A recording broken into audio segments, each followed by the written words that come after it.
All right, so we're back once again with a group episode today. Finally, it's been I think 7 weeks since we all got together and talked. The last time was before the season, I believe, for our mock draft actually. So might have been quite a bit longer than 7 weeks. With that being said, but we got a lot to talk about. I mean, there's been some interesting trades, some trade requests, some undefeated teams, some teams that are 500 that I wouldn't have expected. So let's just jump right into it. Why don't you guys start with an introduction to each of yourselves? Jack, we'll start with you since you're the new face here. Sure.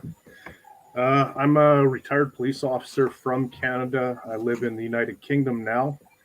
I played high school football in Canada, collegiate in the United States, and I've been a fan since I was a teenager. This is my first year into any writing at all. I took a journalism course, and I've been doing these power rankings for over 30 years. And so I just started writing some stuff on LinkedIn, and CFL News Hub saw it, and I got an offer from them. And then I hooked up with Sam, and I started sending my stuff to him. So that's how I got into this. Definitely. Gemini? Trying a new name, 303 Jim. I think I like it. It's a good one. Gemini, been a part of Shady Sports Network almost since the beginning. Just a fan of sports in general. I just like competition. Really a fan of the Broncos here in Denver. College, fan of the Gators, but we'll stay away from college right now. Like I said, I just love sports. I just love football. I love talking numbers. I love talking stats, and this is a great crew to do it with. So I'm happy to be here. Also, I'm a real estate agent here in Denver. So #Said Sells Homes is a good place if you want to get resources for that. Definitely.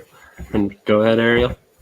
All right. My name's Ariel. I obviously didn't play football growing up, but I've loved football. Both my dads played semi-pros growing up. I was a hockey player, played Division I growing up, and I'm just, an athlete. I love sports, all of them, and I'm excited to be here with y'all. Definitely. I'm going to skip my introduction. I feel like everybody probably knows me after like 240 some videos at this point. Yeah, way too many. With that being said, I wanted to start with a topic that hits home for three of us. And Jack, you can chime in as well. Gemini actually brought this up in our off-camera chat. And should the Broncos clean house and start over? I know they've had some woes this season. Russell Wilson's looked off. Nathaniel Hackett's play calling and decision making has been questioned. What are your guys' takes on this situation? Who wants to start? We're gonna give this one to Gemini first, I think. Let's hear your take. Well, I mean, I don't know, man. Like, I don't think we should clean house for sure. I don't think it's any cause for panic because I feel like in this situation, if this situation were like any other quarterback, then everybody would give them the benefit of the doubt, say, hey, it's a new team, it's a new quarterback, it's a new system, new owners, everything's slowly coming together. So I don't think we should necessarily clean house. Plus, we can't clean house just with Russ's contract. Where else do we go? We're kind of forced to build around him. So it'll be interesting to see. Now, if this is next season and we come out like this, then I think that'll be cause for panic.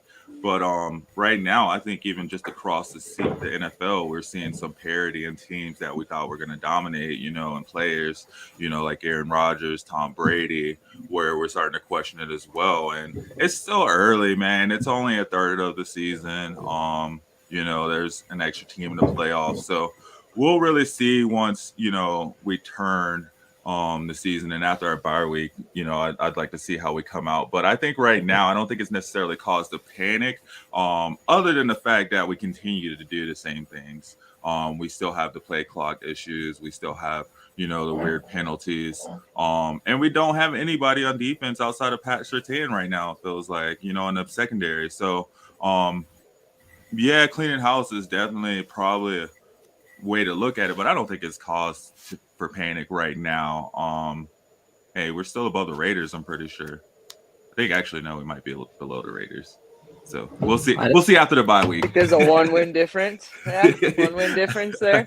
I think so. Oh yeah, and they got the tiebreaker on us. They did. So Yeah. Dang.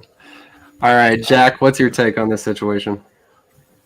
Well, I have to admit, I haven't watched a single NFL game in probably 5 years. I do the statistics. I watch some of the highlight reels, but for the most part, I just take the numbers out of the stats from each game, and then if I have to make any changes into the relatable power rankings, then the individual numbers will change, and then the matchups, the outcome scores that I predict will change based on those changes. Gotcha. So I can't say anything specifically about the Denver Broncos other than at the beginning of the season, I had them, their percentage breakdown was 74.8 compared to the Buffalo Bills were at 85.3. And so I think they were predicted originally as a B-plus team. And right now they're performing, they're probably performing 5% under where they were predicted. So in comparison to the LA Raiders, they were predicted at under 70%, and they're performing over 73 now. So they've outperformed what I had predicted at the beginning of the year. Denver is slightly behind, 5%. Gotcha. Okay, Ariel, what's your take on the Broncos? Well, you're married to Russell Wilson. So here we go. It's the Russell show. You're going to have to let it ride. Like he says, you're going to have to let it ride through the rest of the season. Obviously, it's a new team, new coaches. Everybody's still getting to know each other. So you can't necessarily just let it go right now. Money-wise, from a management perspective, you've got to see what's working, what's not going to work, and you're going to have to readjust in the off season. This season obviously isn't it. My personal opinion, Hackett's got to go. He and Wilson just don't have chemistry. I don't know if they can. They look frustrated with each other. So if I had anything to do with it, Hackett would be out next season, and you want to find somebody that's going to work with Russell. Obviously, because you've got so much money invested in him, and you can't really go anywhere else with it. So. Right, exactly. It's like it feels like the Broncos are trying to go in two different directions. Like you can't rebuild and reload at the same time. Like we're already behind the ball bringing Russell Wilson in, so we need some experience, to grow around that. Not necessarily, we're not trying to build from the ground up. So I feel like Hackett just doesn't make sense, and he just proves it. It feels like he proves it every week. He had to hire a guy just to watch the time clock for him, instead of giving up play calling duties. I don't know. It's just, I don't know. I feel like it's a bit of an ego. Yeah, we all know why they brought him in. They were trying to get Rodgers to come over here, jump ship, and that didn't happen. And you got a coach that was just basically for that quarterback, and now he doesn't work for your actual quarterback that you have 7 years, almost $300 million invested into. You really think that Russell's going to last 7 years on top of that too?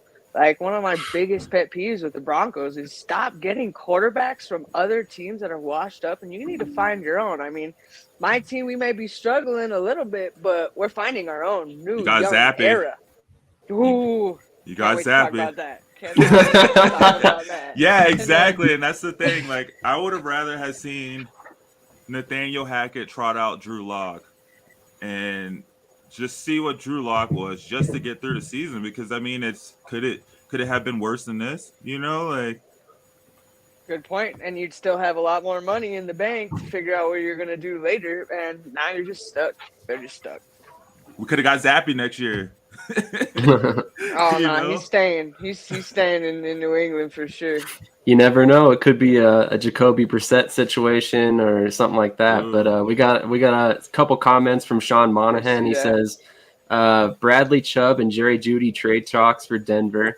Hackett needs to go, and then thank you, because he said that right when Ariel was saying that Hackett needs to go. But Absolutely. I'm curious, what's your guys' take? I mean, if they're really truly having conversations about trading away Bradley Chubb and Jerry Judy, I mean, is this all of a sudden a fire sale and it's a rebuild? Well, first off, I want to say happy birthday to Shawnee. That's the homie. He's in my my other fantasy football leagues. Gotcha. But yeah, man, I think Judy just not he's not a bust, but he's becoming a bust. I mean, the closer he gets to his contract, it's just what's the point, you know? And at the same time, the closer he gets to his contract, we're losing value for him. We got to try to get something. And I mean, I don't know. If I were, you know, in the office, I would definitely be taking a look at every piece of trade value we may have and seeing what I can salvage to try to get something. Because I mean, right now it's just not clicking. You know, all we're doing is just losing players to injuries. So I would definitely trade a Judy in a heartbeat. Chubb, I don't know. Chubb's kind of like a defensive leader outside of Justin Simmons. You know, that. But at the same time, I mean, Baron Brown is looking really good, you know, so. I mean, you let Vaughn go, though, because you had Chubb. And Chubb, I don't know if you could get rid of Chubb like that. I mean, yeah, he's got some value, but he's also so valuable to the team, like you said, as a leader on the defense. Like, the defense is all the Broncos are getting right now. Now, you do have a lot of, you know, injuries, like you were saying. But Jerry Judy, if anybody, you know, you could get some trade value for. Versus, you know, Chubb, you're gonna break down your defense, and you know you're gonna have to rebuild everything. You need at least one solid person who's been there for a while to teach these young guys coming in. Yeah, we're not even getting 200 yards a game in passing, so we only need one receiver, man. That's it.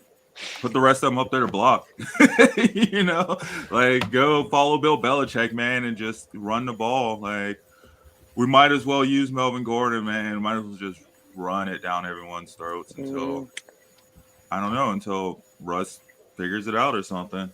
I'm glad you mentioned that because it kind of snuck under the radar, but the Broncos signed former Saints and Ravens running back Latavius Murray. Yeah. I was so happy. I feel like you give that a week or two, probably right after the bye, and I feel like he might take over that starting role. I don't think they're sold on Melvin Gordon. I'm sure you guys have seen the pictures going around on social media of Melvin Gordon and Russell Wilson giving each other the death stare. So I don't think Gordon's going to be the guy long term, but I could be wrong. I mean, they don't have many other options outside of Murray. See, and that's the thing. Like, sorry, Ariel, to cut you off, but like, No, feels like that, and it should be that. You know, Melvin Gordon should have been gone, you know, 2 weeks ago. But I'd sit him now. His attitude. And look, they came out and started him. Outrageous. You know, they came out and named him as a starter. You know, so we'll see. I think what it'll they felt be. Bad. I think it'll kind of be like the last game. And they got him all this money, so that's why. But they sat him for a reason. And then, I mean, I was an athlete. You're not going to play all the time. Sometimes you're going to be on that bench. And you know what? You got to sit there and encourage your teammates and you know, show the team that you're still invested, whether you're playing or not. But he's, you know, been spoon-fed. He's been the starter. And he got mad and he got up in his feelings. And if I was the coach, I would make an example of him and I would sit him. Yep. Completely not even dress him at that point. But Hackett, he's too nice, man. He's too nice. It's like he's afraid of he's about to lose the locker room. I tell you, like if we lose 1 to 2 more games, if we lose to the Jets and the Jaguars, yeah, and it feels like they're going that way. But like he's just not. He didn't come out and establish himself as a guy who's going to discipline players, and then you know, like he's quick to. I feel like they're quick to bench the defensive players. They'll pull them really quick, but with the offensive players, they're just outside of Albert O, man. It's just I don't know, like it's the big names too, you know. Melvin Gordon's got a bigger name than Hackett at the end of the day. Egos. But like I said, you know, Bill Belichick sat Butler in the Super Bowl. Right. He does not care. You got to have that kind of grit if you're going to be a head coach in this league. So true. That's why he's the best. I mean, he doesn't get emotionally attached to any player. Even when it came down to Tom Brady, I mean, he moved on when it was time to move on. And yes, Brady went on to win a Super Bowl, but I think both parties are probably in a good spot considering what could have happened. But we have a perfect segue here, given that the Broncos are facing the Jets this week. So are the Jets for real this season? I mean, they've been having a pretty solid stretch. I mean, I'm excited about them. They've got some talent, but can they defeat Denver? I mean, if they do, does that answer a lot of questions for you guys? Man, the Jets need a quarterback. Are you kidding me? I don't know. I don't think Wilson's it. Are you kidding me? I don't know. Are you kidding me? The Jets absolutely disagree with that. The Jets are profiting from a very subpar year in the NFL and a really subpar year in the AFC. But they have a really solid team. They have a really good core. They did pick up a lot of great draft picks over there, but I just don't see it being sustained. I don't know. I just got to see it to believe it. It's the Jets, man. It's the Jets. They got the butt fumble. As much as I would love to hate them right now, honestly, I like Zach. I think he can do it. I think they, and the injury really, really hurt them. But he's coming in this week, and I think he's going to blow you guys out of the water. Can they beat the Bills? Nobody's going to beat the Bills. Yeah. Can they beat a healthy Tua? A healthy Tua had the Dolphins undefeated. The Jets, they benefited from a lot of injuries. That's out of the question. He's not healthy anymore. He can be as healthy to play right now, but he's not going to be fully healthy until he gets, that 10 weeks off or whatever. And you think he's scared right now? But that's what I'm saying. You played football, right? The Jets are benefiting from the Jets are benefiting from bad play right now. There's a lot of teams not living up to expectations, and the Jets are reaping the benefits. It's just right place at the right time, and they do have a sneaky, decent core with their young team, but that's it. They're young, man. They're young. And doesn't that scare you though? They're young. It does. They got plenty of time. 2 to 3 years. Bro, my 2 to 3 division. years. Think I want to see that? No. you guys got a chance. You guys are in the same. You're kind of in the same boat. I feel like the same record as the Jets right now. We're both 500 teams. I don't think the Jets will beat the Broncos, but we'll see. Our defense is phenomenal, though. That's what people forget is the Broncos' defense. Our defense is. They've been A1 this season, and. I mean, if the Jets win, it'll be by a point, but we'll see. We'll see. Field goal. I'll give him a field goal. Ripken has one win. Jack, I'm curious. Where did you have the Jets ranked before the season? At the beginning of the season, they were a C-plus team, so they would have been just above Jacksonville. They were almost at the bottom of the NFC or the AFC, sorry. But with their play for the last few weeks here, they're performing 20% above what I had predicted. Mm-hmm. And the way I use my numbers, I moderate them quite a bit. I don't want it to fluctuate too much. So if a team is improving, it's specifically designed that they won't just go through the roof and all of a sudden they're rated the number one team. If the Jets beat the Bills, they wouldn't all of a sudden become the number one power ranking team. There's just no way, because next week they're going to lose to Miami.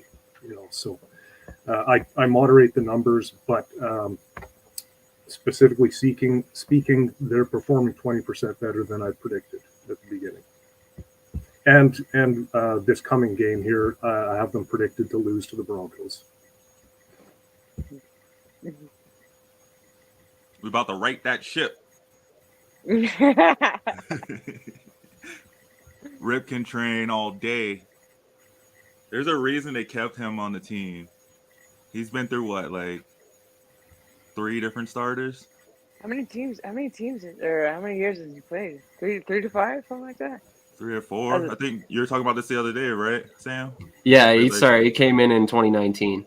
Yeah. So he was an undrafted free agent in 2019. He's been with the team throughout this whole stretch. So that actually brings me to my next question. How will Brett Rypien do today, given the fact that he has the knowledge of the Broncos scheme just as much as Wilson does? Nah, he knows it better than Wilson. He knows the Yeah. players. He's been there. He's been with these guys since they were drafted too. Like what Cortland Sutton's on his fourth or fifth year too. Not saying he'll just come out and do better than Russ, but I mean, I'm really hoping for a Cooper Rush type of performance, man. Like You're gonna get a Bailey Zappi performance, is what you're gonna get. Hey, I'll take that too. I will take that too. I just want to see some excitement, man, in Denver football. And, the Jets are an exciting team right now as well. So I hope that I don't want him to come out and try to win the game. I don't need him to be Tom Brady. I just need him to manage the game, man, to pay attention and know what's going on, like make good decisions. So we'll see. We have, man, the offensive talent we have on this team, man. Even with Dulcich, you guys saw Dulcich come out. He's going to be a beast in a few years. Yes. But we have the pieces. Cortland Sutton's just hungry. Jerry Judy is okay if he could just stop dropping passes. But is that because he's dropping passes or is that because of timing? So, I mean, I just hope Rippon comes out and manages the game today, really. Unless that's his job. Yeah. Yep. Ultimately, he's not there to win the game. He's there to make sure he doesn't, he limits mistakes and he keeps the ball protected. So let's move on to the next question. I do want to say though, because he threw three interceptions last year, so I hope that doesn't scare him. I hope he's not afraid to throw the ball. I don't think he will be. Quite honestly, I think the way Hackett coaches, I think he'll keep him somewhat protected and keep him within the offense. But it'll be interesting to see for sure. I'm definitely going to be watching for that reason alone. Passes, short gains, first down after first down. That's what you got to focus on. No big plays. Exactly. Success. There you go. Exactly. Tom Brady made a career out of that. And I don't mean that as a bad thing because he takes what the defense gives him, and that's what makes him so good. I mean, he doesn't try to stretch the ball or force the ball until he absolutely has to, and then he has the precision to do it when he needs to. But my next question would be, Christian McCaffrey was recently traded to the 49ers. A lot of us as Broncos fans wanted to see him in Denver. What is your guys' take on him going to San Francisco? Why couldn't this had happened last week before we got Murray? And then we could have just gotten rid of the rest of our running backs and gotten McCaffrey. But do you even have trades or money? We could have traded the rest of our draft. We got like a fifth and a sixth this year and like a fifth and a sixth next year. We could have did something, gave him Hackett. I don't know. Okay, so we got another guest joining us. This is actually Gemini's homie. Hey, what's up, Sean? Sean, everybody. Happy. This guy's a Steelers fan. Oh, okay. I see the black and yellow. That makes sense. Oh, buddy. Okay. That explains all the hate for the Broncos, right? Well, I've been living in Denver for the last 10 years, and my kids are born and raised here. I bought my daughter a Von Miller jersey before I bought her a Steelers jersey, so I respect the Denver game, and I love watching, the orange and the blue when I'm not bleeding black and gold, but I've been so frustrated this season, when you can't call a play in the red zone and watch the clock at the same time, it's hard to not get frustrated. Definitely agree on that fact. I mean, it's been hard to watch at times. So I'm curious, what's your opinion on the Christian McCaffrey trade to the 49ers?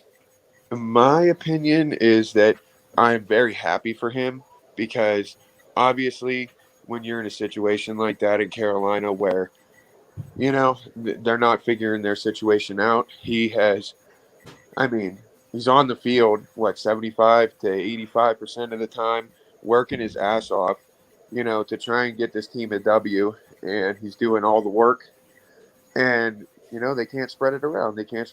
And, he asked, and they obliged, and I think that was big of them to do, because if I was Carolina, I would have tried to build around him and been like, nope, I'll do anything I can to keep you here.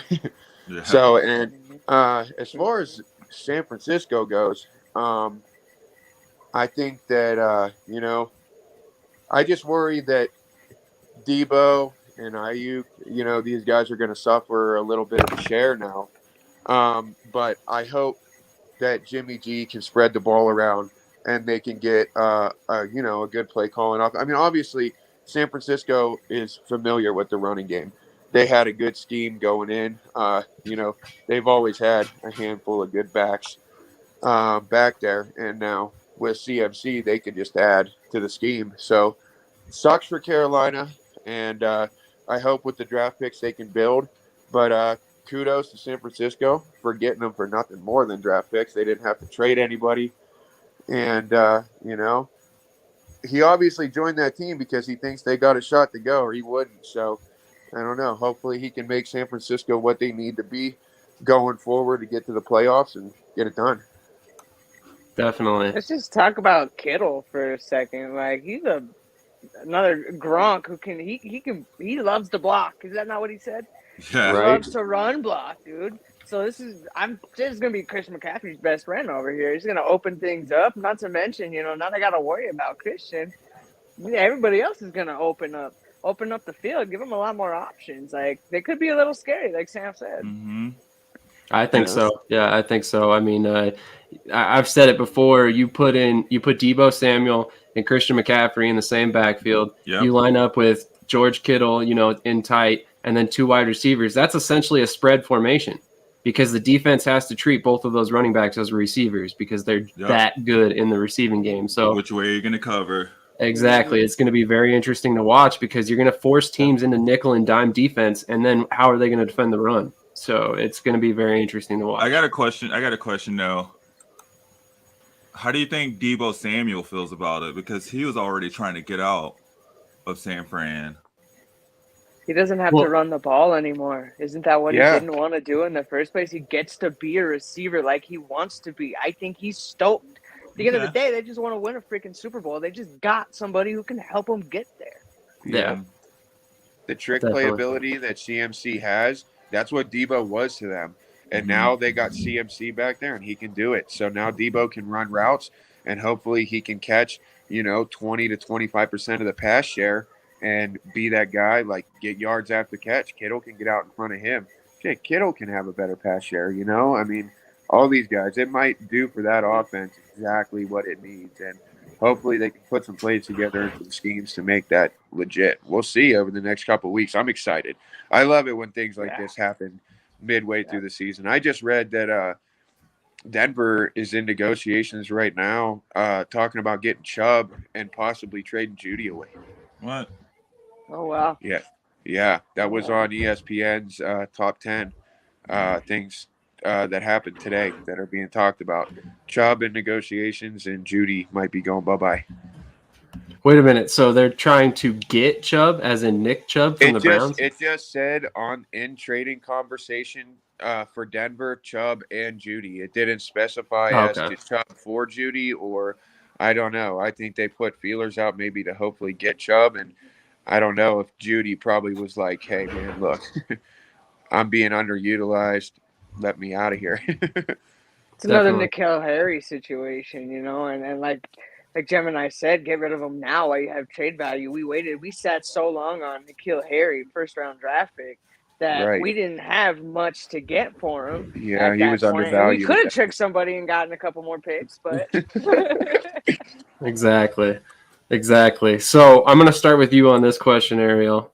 Who is the best 500 team currently? Oh, Baltimore. Easy. Hands down.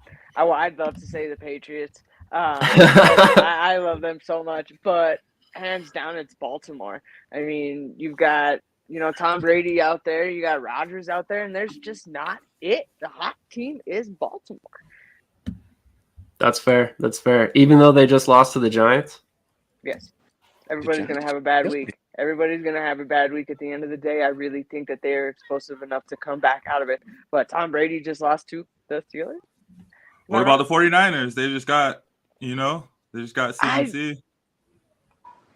I still think Baltimore, in a head-to-head matchup, Baltimore's going to take them. Tua's back. I don't know. Tua, we talked about that too. I think he's scared, dude. He got hit hard. After, coming back from that scares you a little bit. I've never been hit by a 300-pound linebacker or anything like that, but that would scare me. I would be a little scared, and he's not, his head is not fully recovered, man. That's something that you've got to take a lot more time off of. And I hope it doesn't ruin his career where he's not the same guy. But that's also potential. I mean, look what happened to AB. All of a sudden, one big hit, and he's on Dubai out in somewhere. pools. Out in pools. Exactly. Taking So- Tom Brady's wife. I'm curious, Jack, as far as you are concerned, or your formula is concerned, who is the best 500 team currently? Let me just check the. Okay. Maybe throw out a yeah. couple of names right now. Okay. How about the Buccaneers? The Patriots. We got the Ravens. Who did the Patriots just beat? Nobody. No, they just Yeah. got shut out, bro. Oh no, Who'd they get we were shut playing out the by? Browns. We were playing Oh. the Browns. It was like 38 to something. That was ridiculous. Hey, we don't have the toughest schedule. I foresee us winning the next couple of games as well. But to beat a big caliber team, because I'm in the same division as the Bills, we're not going far. But you know what? We're making our way. We got the Dolphins, the Bengals. Yeah, Dolphins, Bengals, Patriots, Ravens. Let's see, we got an NFC. Basically, the entire NFC West is 500. Most of those. Packers and Falcons and Buccaneers. Not the pack. Yeah. Almost Not all the of those Packers? teams are underperforming. Packers. Packers. Yeah, they're underperforming by about 10% from the beginning of the season where I had them. The Packers suck. They don't suck. Anything interesting? And then would No, we include the Colts the in there Patriots too? are probably the best out of those teams. Sorry? Jack, you became my next best friend. Start this over Right. again. Yeah, I guess we could include the Colts. The Colts are 3-2-1. Yeah, because I'd say, man, they shouldn't even be 500. The Colts suck. Technically, What? they're Maddie? above 500. Mhm. That doesn't make much sense to me. I mean, like they get a tie, and technically they're .583, which is just below the Titans at 60% win percent. So The AFC South, they got, 2 teams above 500. I guess the West does too. That's true. That's true.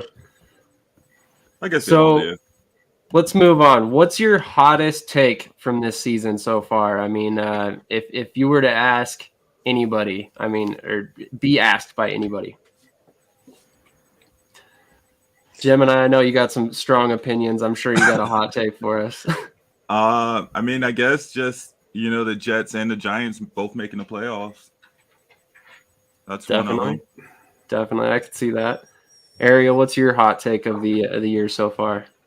I don't know. 49ers, honestly. Like, they're one of those teams that could be scary. I mean, like I said, they made it to the Super Bowl. They made it to these championship games. There's this one of them, those guys just kind of sitting on the sidelines that could come out and, blow us out. I mean, the Bengals made it to the Super Bowl last year. What's saying that, San Francisco doesn't. And, of course, you guys know I'm a Jimmy G fan, so. Sean, do you have any hot takes for us? Mine would have to be I got to show love to the Miami Dolphins, man. I want them to do the right thing by Tua, keep him healthy, and I want to keep seeing Hill and Waddle get their target share and just blow up, man. I'm stoked that Hill made that move, He could have stayed in KC where he had the best connection with, top 3 quarterback in the NFL. And he went and he took that risk, and it's paying off in leaps and bounds. Now, I think Miami needs to do the right thing by Tua, though.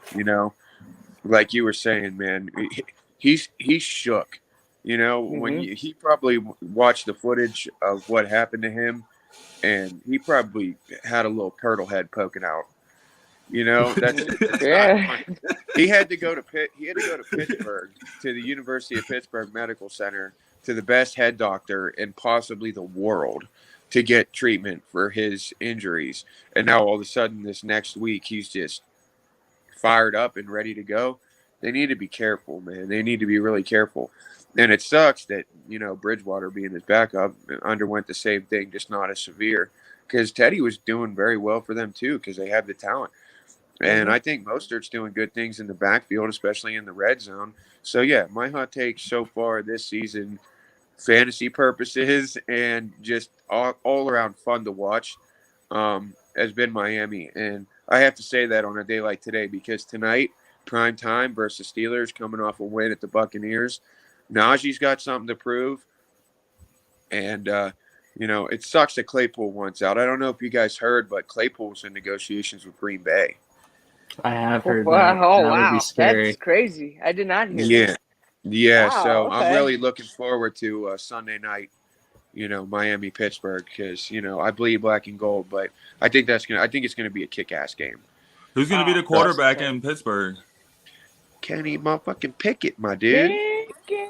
Yeah, Pickett's And the then guy George going Pickens? forward. Rookie out of Pitt. You got the Pickens and the Pickett, man. That's gonna That's be right. dangerous. It's gonna be dangerous for years to come. That's what I think. Yeah, I think agree. so, too. I think some chemistry needs to be, established, and he's got to get comfortable, with the playbook. And, Tomlin's probably got to be one of the most easygoing, good coaches to be under. So, if anything, I think that these guys that are, just starting out this season, just their first season, I think, like you said, man, nothing but up from here. At least I'll pray. Jack, where do the Steelers stand on your power rankings currently? Underperforming by 45%.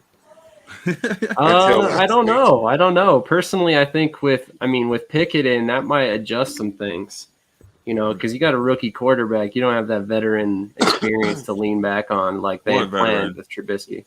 Trubisky ain't a I veteran. can't believe that the Steelers thought, we can change what happened in Chicago. Don't worry about it. It's Mike Tomlin. It was a backup plan. You all know it was just a backup plan. I mean, Tomlin easily is probably one of the best coaches of all time. Like, I'm a huge fan of him. Look what he's done over there for years and years and years. To maintain something like that, look what the Broncos are doing. Like, that's not Wasn't easy. Well, he did have Big Wasn't he Ben. the coach that stepped on the sidelines? Tomlin? Yeah. He probably always steps on the sidelines. Yeah. No, he interrupted somebody that was returning a pick. Oh, six. yeah. Yeah, seasons ago. Yeah. He got flagged for that one. I don't know much about him, but when I saw that and his smug look on his face, that kind of turned me off on him. He has never had a losing season as a head coach. That's true. In the 12 seasons, he's been head coach of the Steelers. Where they at now? 2-4. That's true. They're 2-4 now. So speaking of which, where do they stand on the power rankings? Right below the Broncos. They're underperforming about 3% in their other division. It's really a toss-up. One thing that surprised, or doesn't really surprise me, but a lot of people would have thought that the Bengals would have been a lot more high-performance offense this year because of their performance last year. But if you look at the history of the Cincinnati Bengals, they've been to 3 Super Bowls. They look like unstoppable offenses. The year after their Super Bowl appearance, I think they averaged about a 4-12 record. So it doesn't surprise me that they come back and they've got severe Super Bowl hangover. Yeah, that wouldn't surprise That's to me say the at all. least. Yeah. Yeah, and I would say the Rams are underperforming as well. Same thing. Oh, yeah. That's actually kind of surprising to see that both Super Bowl teams right now are they're abysmal so far this season. Struggling. Rams look like the Lions. Oh, yeah, you're not wrong. So, obviously, you guys all know I'm a huge Eagles fan. So, when will the Eagles lose their first game? Oh, man, the Eagles are flying high. They're Giants are doing going to take you. The Giants? Okay, that's fair. They are the team that scares me the most right now. But then you come back the next week and you beat Green Bay. But that's not till week 14. So you're telling me the Eagles are going to go 14-0, or I guess 13-0? Is that I think so. Oh, Danny man. Dimes ain't about to beat the Eagles. No, man, I It's think that's Saquon, too man. tough, man. They're going to keep him scrambling. He doesn't know what to do under pressure. Yeah, he can't even throw Dimes the ball. buckles He under has no pressure, man. time. So we Philly's got Saquon. this. defense is vicious. Mhm. We play the Steelers, actually, when we come back from bye. We're on bye this week. And we play the Texans, Commanders. Yeah, we don't have Giants until December 11th, and then we You close guys the got a season with them pretty again. easy schedule. Oh, that'll be a good game then, because they'll have players back from injury for sure. Saquon and all those receivers will be back, so maybe.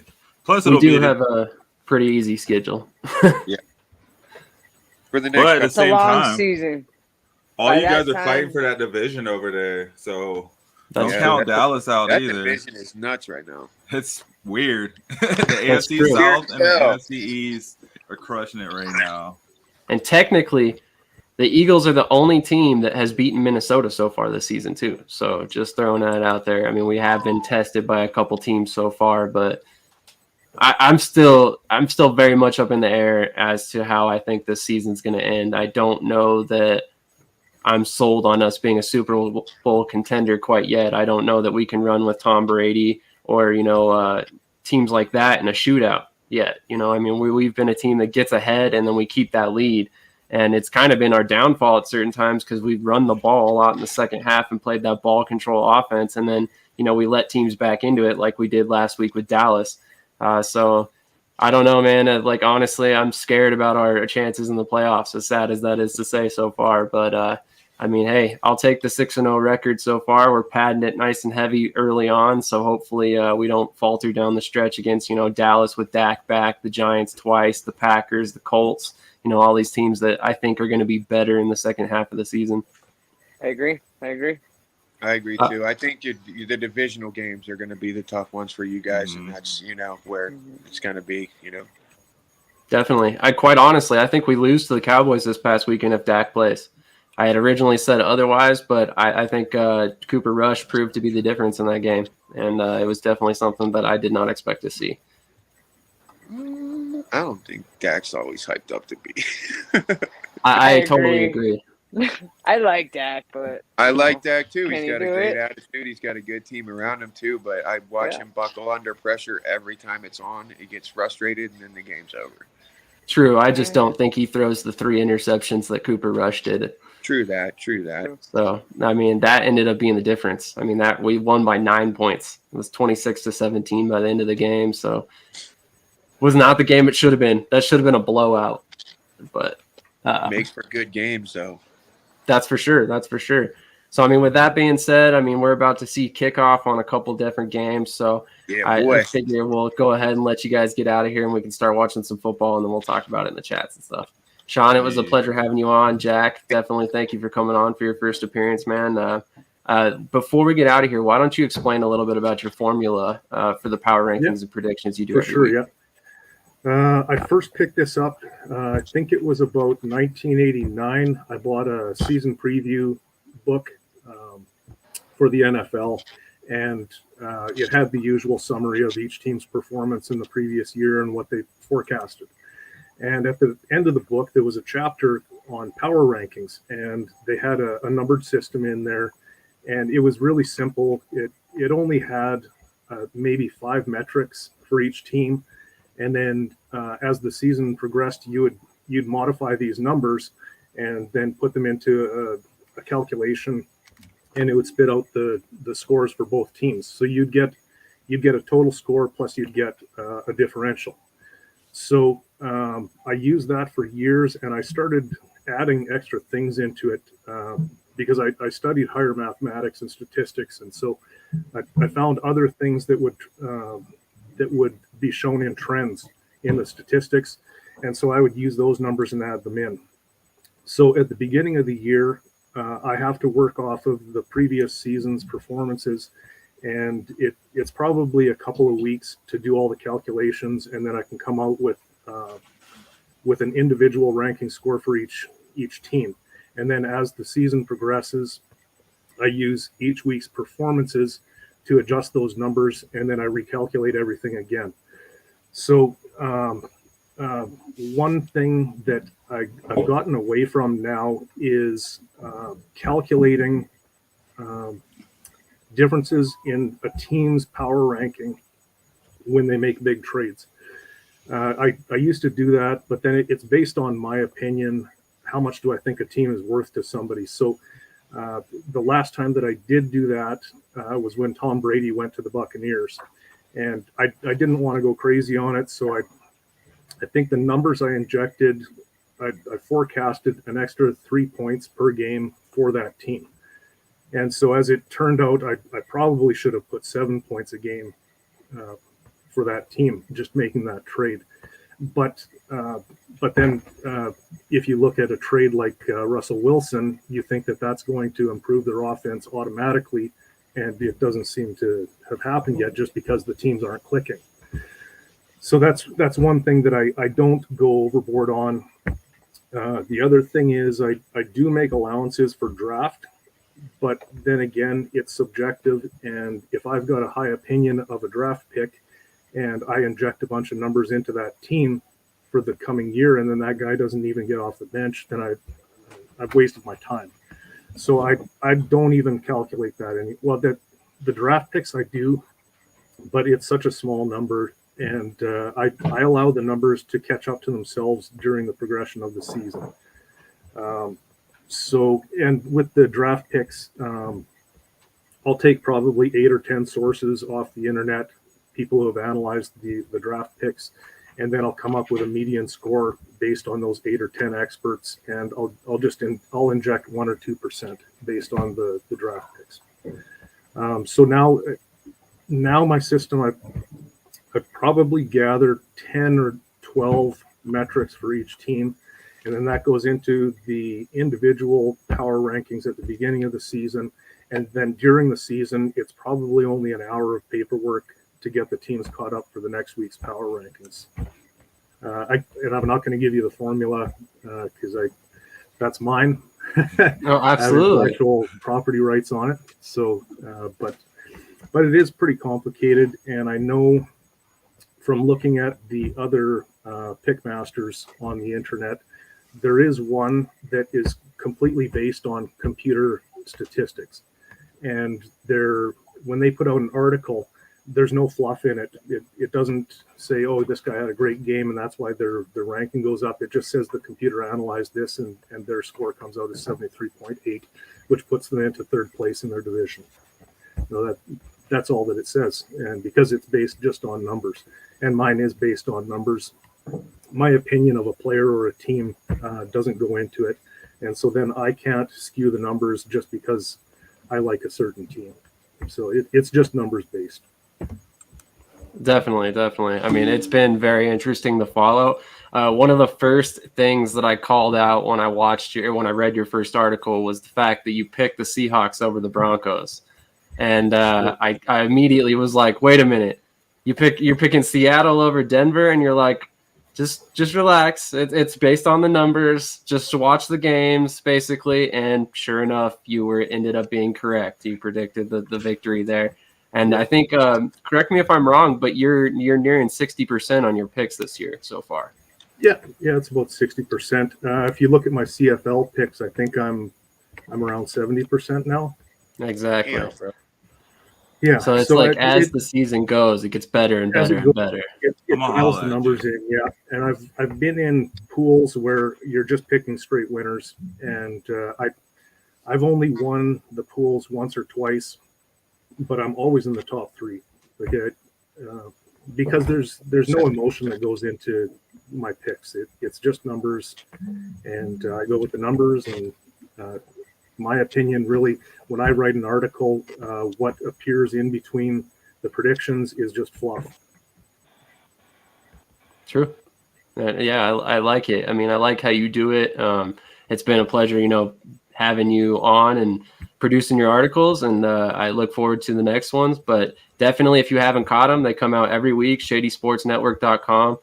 He does CFL, NFL, power rankings, and predictions. So for you folks out there that like to bet, not that we're encouraging that you bet on sports entertainment, but just saying the availability is there. I mean, it is legal. So, I mean, if you're so inclined. My numbers cannot be relied upon for a retirement plan. Exactly. Stick with your Freedom 55 or something like that. But if you're in an office pool, this will get you in the top 3 for sure. What about fantasy football? I mean, the rankings are the rankings. They come out. You know who's in your top 20. That's who you start. Yep. I'm playing Shawnee this week. I'm about to beat him. Champion last season. He forgot to tell you that. Oh, yeah. And it's my birthday today. I don't lose. Speaking of which, happy birthday, buddy. And happy birthday to Ariel, too, earlier this week. So, definitely. Guys. Appreciate that. Well, we got Curtis. So happy much. birthday, too. I know he's not here, so. Birthdays all around. No doubt. Yeah. The Browns about to score. So, Browns, are you watching the football game right now? Nah. I got the Commanders and Washington on. I'm about to put something on. Or I got Green Bay and Washington on. That's the only gonna game be I a get good on game. Uber right now. Unfortunately, here in England, we don't get any NFL on broadcast. Oh, I can help you with that, Jack. Speaking of which, Yep. with that being said, let's go ahead and end this broadcast so we can get everybody out of here and so they can start Thanks watching so football. much, guys. Definitely. Thanks, Sean.